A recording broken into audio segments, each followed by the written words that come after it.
Thank you, Mr. Speaker. A real honor to speak in the House again. I spoke last night on C-45, C-46, and tonight on C-45.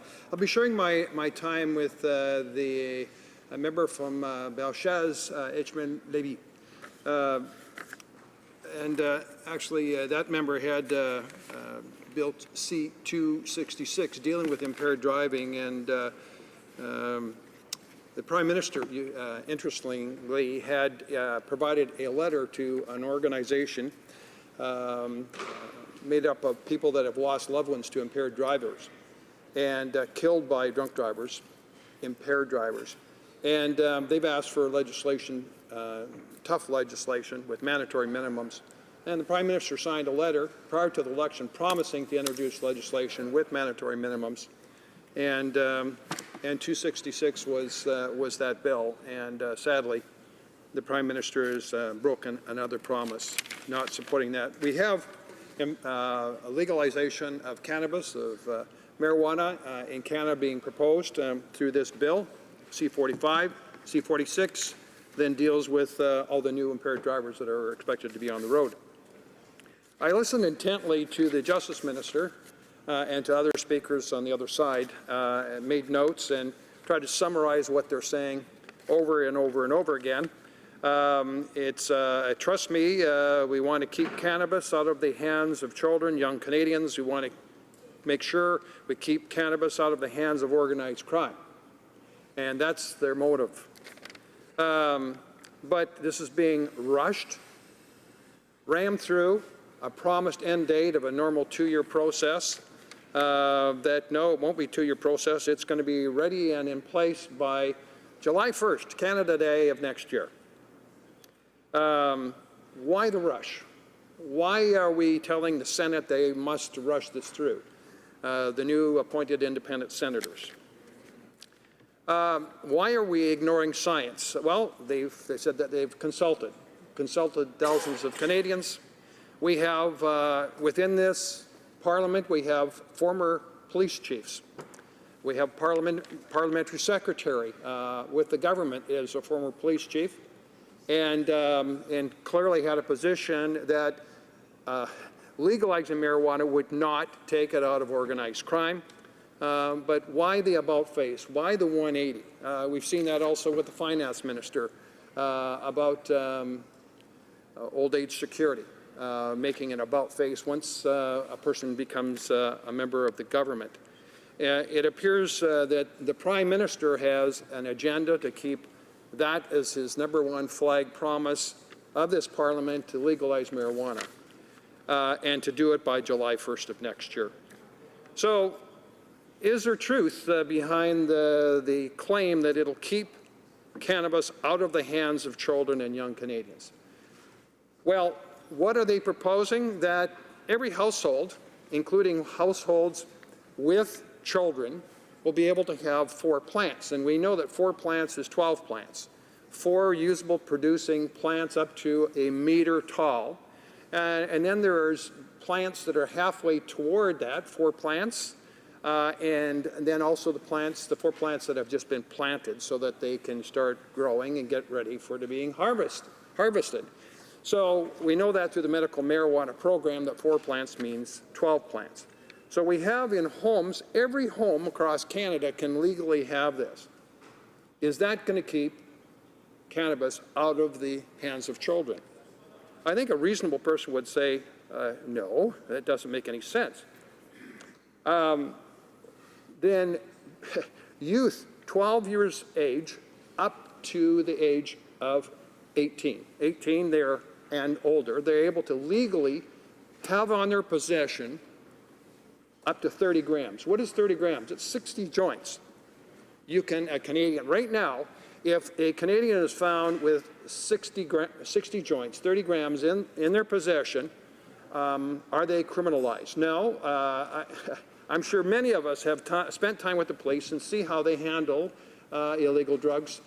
Are people stuck in jail and criminalized? No, they're confiscated.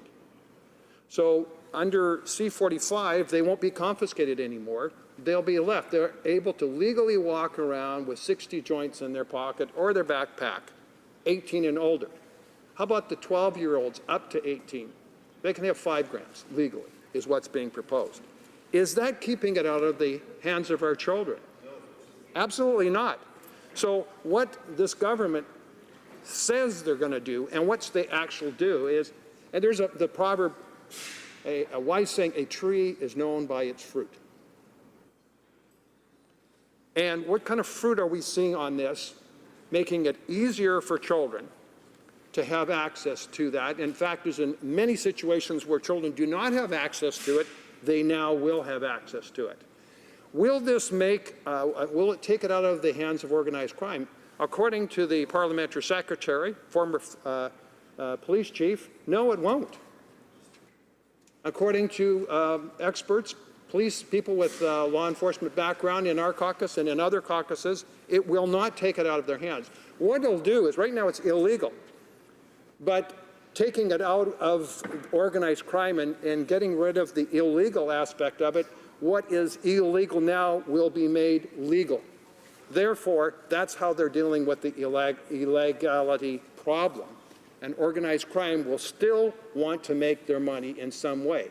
So they now can have 12-year-olds to 18-year-olds running around with some 5 grams, 10 joints. So they have 9.5 joints, totally legal. It won't be confiscated. 18 and older, backpacks full of joints. A majority of the government is saying the majority of Canadians believe it should not be a criminal offense for youth to have cannabis. So the option would be to decriminalize it. That has not been a proposal that has been presented by the government. It's legalize it, make it available, they can grow it in every home, children can have it in their possession legally, and it will not be able to be confiscated. This is not what Canadians expected from this government. This has gone far beyond what is reasonable. They've also said that their new proposal, this new legislation, is based on science and consultation. But the consultation that they received from law enforcement is, this is flawed, this will will restrict their ability to take it out of the hands of children. This will restrict law enforcement with the opportunity to deal with children and say, you know, that you can't have this. This is bad for you. And science has said it's bad for them. We've heard it time and time again. The Canadian Medical Association has said this is harmful for developing minds. The government is saying, well, it may be, but we don't want them to have a criminal record, which they're not going to get anyway. It'll be confiscated, but thank you, Mr. Speaker. So what is being proposed by the government is not based on science. It's based on politics. It's based on political promises made during an election. So will this make Canada safer? Will this help and protect the health and safety of Canadians? Absolutely not. A reasonable person will say this makes no sense. And why are you going ahead against science, against law enforcement, and risking the health and safety of Canadians? Now, I don't have time to get into the issue of road safety and all these new impaired drivers going on our roads, and the cost to train the police officers, the drug recognition experts, the DREs, and there are no devices to determine whether a person is impaired. They can have these little strips that will indicate that there is marijuana in the person's system, but it does not determine whether or not there's impairment. So it's going to be very difficult to get people that are truly impaired off the roads. We do not have the policing resources. What we have is legislation, C-45, being rammed through by July 1st of next year with no enforcement, no funding, no preparation, no equipment to protect the health and safety of Canadians. I am shocked why the government is doing this, and I think Canadians are shocked too as they listen to this debate. So this will go on to Justice, Mr. Speaker, the Justice Committee, and it'll be interesting to see whether or not the government is open to any amendments, because what they're proposing doesn't make sense. Canadians don't support this. They support taking time to do this right, and I hope the government is flexible enough to listen to common sense, be reasonable, and base something on science that will be good for Canada, that will truly protect our youth. Thank you. Questions and comments. The Honourable Parliamentary Secretary to the Minister of Justice. Yeah, thank you very much, Mr. Speaker. Mr. Speaker, I've had the opportunity over the last 18 months to work very closely with experts in the area of public health, public safety, justice, and problematic substance use. I've read literally hundreds of reports based originating from a number of different scientific and health organizations, and we have worked very hard to develop a policy based on the best advice of experts and the expertise that was available to us. Now, the member opposite has ascribed certain statements to me which, quite frankly, are inaccurate, and I would urge him, if he's going to attempt to quote me, please do so accurately. But I would also ask him, Mr. Speaker, Canada has the highest rates of cannabis use among its young people in the world. And the cannabis that our young people are using, they're acquiring from the criminal element, people who have no concern for their health, their safety, the contaminants and the other dangerous substances, or the health effects or the social harms that can be inflicted upon our kids as a result of this activity. We also know that the organized crime that profits from the sale to our kids is making billions of dollars in this country. And I would simply ask the member opposite, are you content with that situation, that our kids are in the hands of criminals, that their health is being put at risk, and would you continue to perpetuate a system that has put our kids at risk, or would you take the steps necessary, based on the advice and the expertise that we've made available to ourselves and to this Parliament, to put in place a system of strict regulatory control so that we know the potency, purity, and the provenance of what is being consumed by Canadians, that we have a more effective regulatory regime for its production, distribution, and consumption, so that we can keep it away from kids, so that we can protect the health of our citizens, the safety of our communities. Order. The Honourable Member for Langley-Aldergrove. Mr. Speaker, I want to thank that member for his years of service in law enforcement, and I do respect him and appreciate what he's done throughout his career, and I welcome him into this House. But what he's sharing now, I believe, is a 180 change to suggest that not being able to take the drugs out of children that are found, and I've spent a lot of time with RCMP on ride-alongs, not drive-alongs. I took the training, and I was on the bike squad, and I was out, and they would confiscate these drugs from the kids that are in the park late at night smoking joints.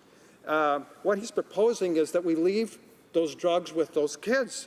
They can legally have up to 5 grams if they're 12 up to 18. If they're 18 and older and they've got 60 joints in the backpack, the police can't take this anymore. They can't confiscate it. And what he's saying, Mr. Speaker, to me and to a lot of Canadians doesn't make sense. Why would we allow them to continue on with this dangerous drug with these developing minds? And I think what is illegal is now going to be called legal, and that is not the way you deal with organized crime. Thank you. Questions and comments. The Honourable Member for Beaches East York. Thanks very much, Mr. Speaker. I have a simple question. We've talked a lot about harms in this House. Many substances have harms. Cannabis has potential harms. Alcohol has potential harms. Tobacco has potential harms. And I'd like to ask the member, if he wants to keep cannabis a criminal offence, what else would he like to criminalize? The Honourable Member for Langley-Aldergrove. Well, Mr. Speaker, I didn't say I wanted to keep cannabis a criminal offence. I would suggest that it become a ticketing offence and that the police can still confiscate the drug. What is the benefit of doing that? Well, already the police can confiscate that drug. The Liberals are saying, leave it with the kids, leave it in with their possessions. It's small and we don't want to criminalize them. They're not being criminalized now. So again, it's a government of smoke and mirrors. They know what to say, but they don't do it. And it's really a crying shame, Mr. Speaker. We have time for one more short question. The Honourable Member for Nanaimo Ladysmith. Thank you, Mr. Speaker. In my riding of Nanaimo Ladysmith, Tilray is one of the largest employers. It's under the Conservative government, was licensed as a medical marijuana grower and distributor. And there's some observation, although they followed all the rules, it's kind of like growing in a bunker. The over investment that was required for medical marijuana producers has been daunting, I think, for the industry. Nevertheless, they followed all the rules. They're doing chemo-induced nausea research, botanists, horticulturalists. It's a highly professional operation. I wonder what the members' comments are on how medical marijuana can fit into this next phase of marijuana legislation. Member for Langley Aldergrove. Mr. Speaker, I know personally of many cases where people that had nausea or other serious medical problems, and they found the use of marijuana oils to be very helpful. I'm not a scientist. I don't know. And I think it'll be very interesting over the coming years that there needs to be research to find out what are the benefits of the use of marijuana oils. Smoking and bringing into your lungs a foreign body smoke is not good. So maybe we need to look at what are the benefits. But what's being proposed by the government is allowing our youth to have access, to have our homes filled with marijuana plants. And it's not what Canadians expected. It's not what Canadians want.